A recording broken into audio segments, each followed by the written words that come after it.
All right, let's get right into it. Today we're going to break down the essential plot of Shakespeare's incredibly dark and thrilling tragedy, Macbeth. Think of this as your master key, understanding the story as the first step to unlocking everything that makes this play an absolute masterpiece.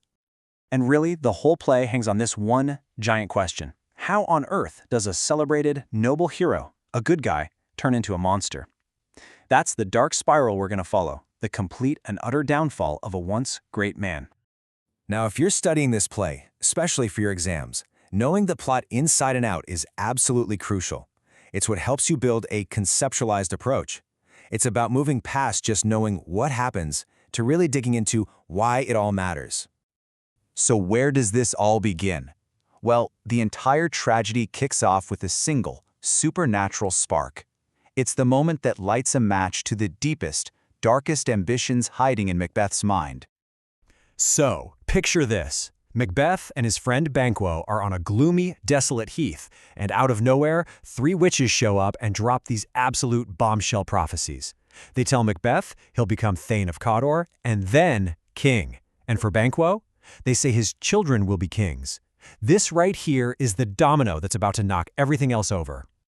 And you see the difference between these two guys right away. When that first prophecy comes true, Macbeth is hooked. He is all in. His mind is just racing with possibilities. But Banquo, he's got his guard up. He's like, hang on a second, sometimes evil tells us small truths to trick us into a much bigger, darker path. It's a warning Macbeth completely ignores. And this is where Lady Macbeth enters the chat, and boy does she make an entrance. She gets a letter from her husband about the prophecies, and there is zero hesitation. In fact, her first thought is, I'm worried my husband is just too nice to seize this opportunity. So she basically decides, fine, I'll be the one to push him to do what needs to be done. And that push, well, it leads right here, to the moment everything changes forever. This is the absolute point of no return. Once this line is crossed, there is no going back. You see, by killing King Duncan, his king, his cousin, and a guest in his own home, Macbeth does something way worse than just murder. In Shakespeare's world, this is like breaking reality itself. He actively chooses power over his own soul, and in doing so, he seals his own fate. What happens next is just pure chaos and paranoia. Macbeth is a wreck. He's so racked with guilt he can't even bring himself to say amen. Lady Macbeth, on the other hand, is all business. She grabs the daggers, plants the evidence, and then Duncan's sons, they panic and flee, which, works out perfectly for Macbeth. It makes them look guilty and boom, the path to the throne is clear. And with that single act, Macbeth cements his role as the classic tragic hero. He started out as this great, noble warrior, but he has this one fatal flaw, what the ancient Greeks called hamartia, and he just gave into it, big time. And that flaw is going to tear his entire world apart.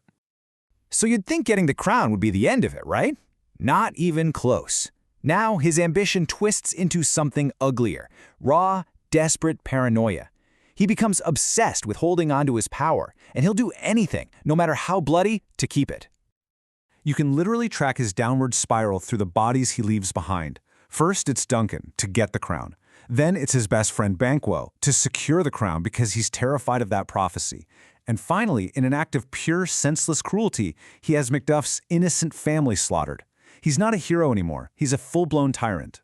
This all comes to a head at the state banquet. I mean, this scene is wild. His guilt is literally eating him alive. And it manifests as the ghost of Banquo, sitting right in his chair for only him to see. He just loses it, publicly. The mask of the noble king completely shatters right in front of all his lords. So he's spiraling out of control, and what does he do? He goes right back to the source of the problem, the witches. He's looking for some kind of reassurance, but what they give him, well, it's just a more cleverly disguised poison. The witches show him these apparitions. The first says, "Beware Macduff." Okay, simple enough. But the next two sound like get-out-of-jail-free cards. "No man born of a woman can ever harm you." And "You're safe until a forest literally gets up and walks to your castle." Macbeth just eats it up. He thinks he's invincible, but he has no idea he has just been handed his own death sentence.